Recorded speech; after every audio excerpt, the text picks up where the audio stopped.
What's behavioral targeting? Have you ever searched for tourist attractions on the internet, and the next day your phone appeared with a bunch of advertisements for booking and accommodation? You are wondering why the internet knows your needs for airfare and accommodation. You feel like you're being monitored. In fact, it's a new way of online marketing, called behavior targeting advertising or online behavioral advertising. Behavior targeting advertising is a recently emerging strategy that involves a wide range of issues from big data to e-commerce and even privacy issues. Let's start with definitions. There are many definitions of behavior targeting, let's review them one by one.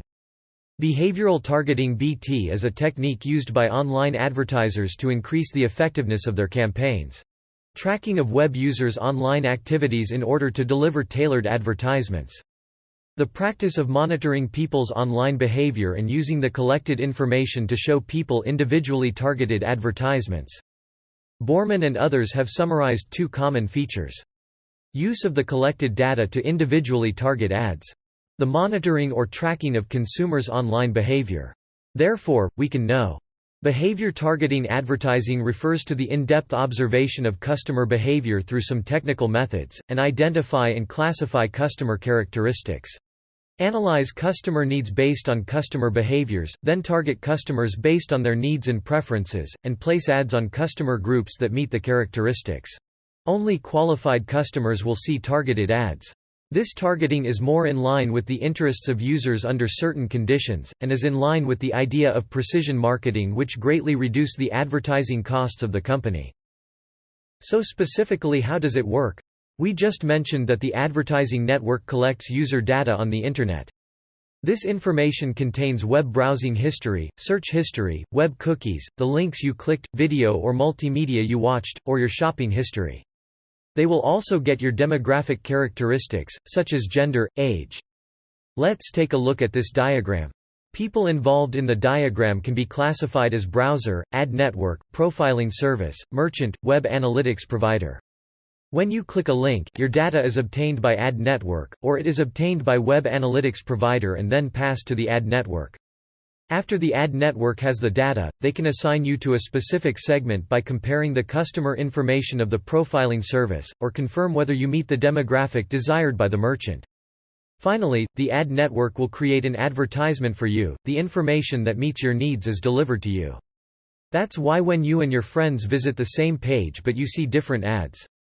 For different visitors, the pop-up ads have completely different effects. Now that we know how behavioral targeting works, it's time for us to learn more about the framework. This framework was proposed by Borman and Krukemeyer in 2017. The model explains how consumers perceive and process online advertising and is divided into three main factors: advertiser-controlled factors, consumer-controlled factors, and advertising outcomes. Advertiser-controlled factors include ad characteristics, ad transparency. The level of personalization of ads characteristics will have different levels based on the different types of personal data and the amount of information provided by the customers. For example, in search history and purchase history, customers frequently pay attention to women's products such as cosmetics, so a lot of information is accumulated. Level of personalization will increase. The level of personalization affects consumer-related factors, advertising outcomes. Sometimes high levels of personalization can cause negative effects. As behavioral targeting collects a large amount of customer information, privacy issues are gradually gaining attention. There are still many regulations and controversies against behavioral targeting. Many organizations and consumers demand that advertisers be transparent about the process of gathering information. For example, Federal Trade Commission calls for transparency regarding online behavioral advertising, and this is why we will see privacy statements and informed consent requests during some registration processes, although most people directly agree. Then here we come to disclosure. I believe many people have been confused by advertisements and web content. It's like you can't identify which is the real download button, and I believe we all have similar experiences. But now we can see that some ads or websites will self-label and clarify their ads. The most common is that we can see AD or blue triangle next to the advertisement. When the company adopts self-regulatory approaches to improve transparency, it also improves customer trust and satisfaction.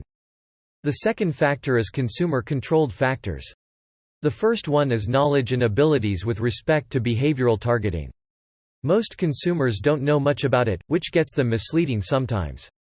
Most advertising companies know consumers' information quite well, but consumers have little idea about when and how much of their information was obtained. When consumers don't understand how it works and can't keep track of their personal data, they try to protect themselves. For example, turn off the collection of cookies or turn on incognito mode. Consumer perceptions. Most consumers have a negative attitude towards behavioral targeting. The reason is still a violation of privacy and personal information, as if every move on the Internet has been observed.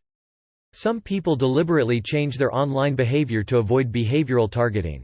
Because there are risks and benefits at the same time, consumers will only accept behavioral targeting when their benefits outweigh the risks. Maybe you can think about how Amazon's recommended products make you feel? I personally find it quite practical.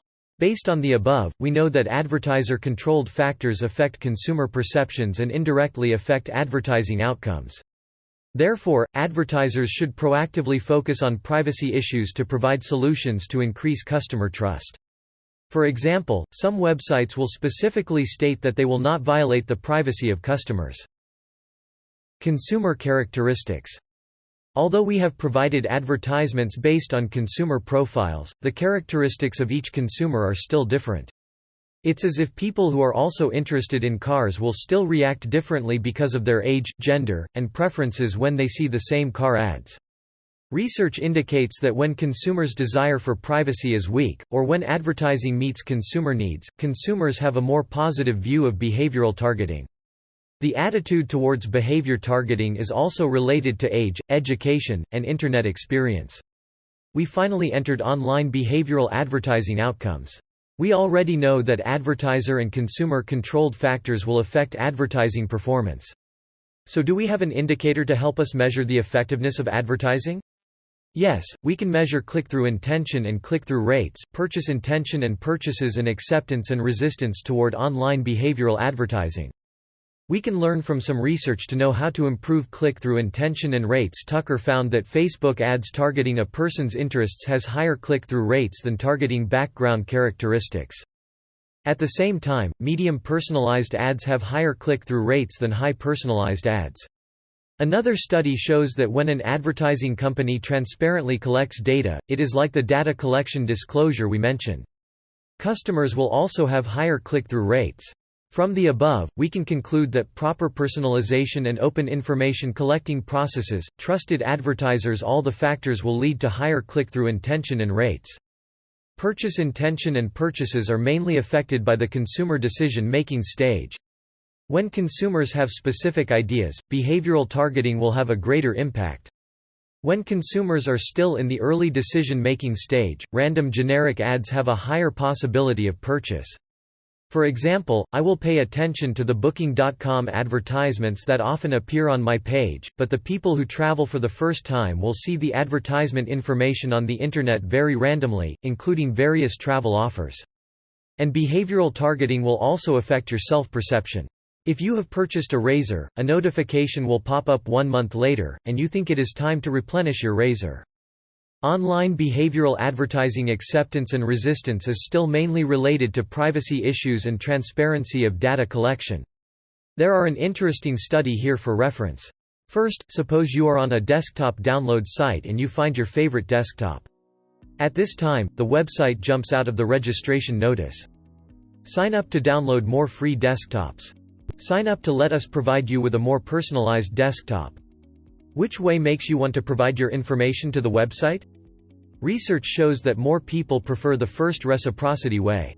This means that data transactions under reciprocity are acceptable to consumers. Here is a good example: Facebook. We enjoy free social networking with friends and family on the Internet, and we must publish personal information on the Internet as a return to Facebook. We have learned the general framework of behavioral targeting. How do we know if behavioral targeting is effective and how to verify it? We can try empirical research to understand the effectiveness of ads by observing click-through rate and analyzing the reasons behind the click. The simplest example is Facebook's advertising analysis. If you have ever managed Facebook ads page, you may have seen this page as well. You will find that in the targeting section you can include and exclude a mix of demographics, interests or behaviors. And you can also see the number of people reached by your ads, advertising costs and other information in Ads Manager of Facebook. As a user, you may see many products that you are interested in. That's because Facebook owns your profile, so it classifies you as a specific segment of interest. Interestingly, when you see an ad on Facebook, you are likely to see the same ad on Instagram, because Instagram belongs to Facebook, so they also share your information. Of course, in addition to Facebook, Google, Amazon, and YouTube all use behavioral targeting to understand your preferences. Google will display your favorite brand advertisements on the web page, and the website owners will also benefit.